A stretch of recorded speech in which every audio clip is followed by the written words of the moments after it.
Kari Lake, rising star, potentially on a Trump ticket. Who knows where that will go? And I'll ask you about that. But you, again, have not accepted the results of the election.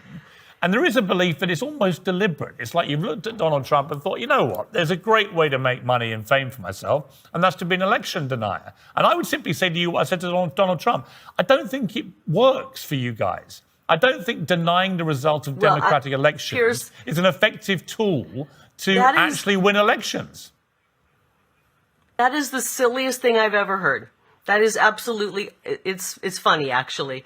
I campaigned 525 days across the most beautiful state in the country, Arizona, and I know the people, and I worked incredibly hard, and our volunteers and the people gathered around. It really was a movement, and you weren't here to cover it, unlike we've ever seen in politics. 72% but you lost, Kari. Of Arizona voters, sir, 72% of Arizona voters believe that that election, something was wrong and it wasn't honest. 72% of Arizonans. And I want to make sure, I have children, I have 2 children, 18 and 19 years old. I want to make sure when they grow up, we don't continue to run elections like a banana republic, where on election day, voters showed up, our voters showed up 75% to 25%, 3-1 on election day, and the machines weren't working. They printed intentionally the wrong image on the ballot, and that was meant to have the ballot spit out and rejected by the tabulators.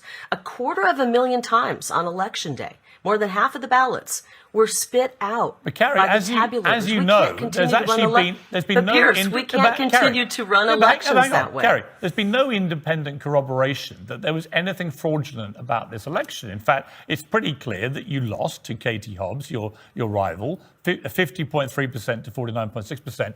And as with Donald Trump, when I said to him, where's the hard evidence? He went down all sorts of rabbit holes, but he couldn't produce hard evidence. There's a ton of, Piers, there's a mountain of hard evidence, and when we presented it in our trial, the other side didn't even dispute the evidence. They didn't. They had but not that the election result was fraudulent, with zero chain of custody. Well, we can't continue to run elections this way, and we know that we won, and we're going to continue to fight this in a court of law. And it's really rich that you're sitting across the pond acting like you know what happened on election day.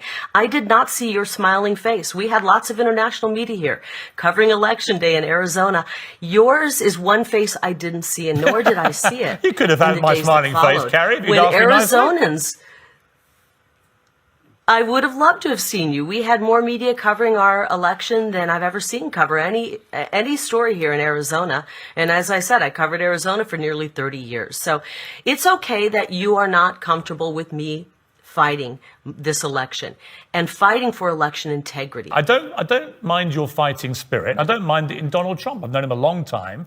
I have every right to fight this election. Absolutely, this is an election contest. But there does come a point, both for you and I'm doing this for the people of Arizona. Kari, there does come a point when, for the future of democracy, you and Donald Trump have to accept at some point you lost an election. Otherwise, the entire system collapses. If your simple response to losing is always, we didn't lose, we won, then democracy dies.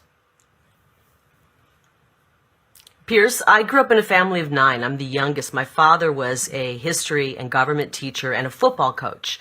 And he taught us that if we lose, and we lose fair and square, we congratulate the winner and we walk away. And that's exactly what I would do if that was a fair and square election. But I'm fighting for the people of Arizona. I go all over this country. I've been probably to 6 states since the election. In Arizona, I can't walk 10 feet without an Arizonan saying, I voted for you. Everybody I know voted for you.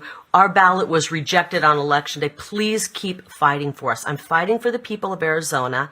And I don't mean any offense to you, but I frankly don't give a damn what you think about it. I'm fighting for the people of Arizona. Listen, I truly am. No offense taken whatsoever.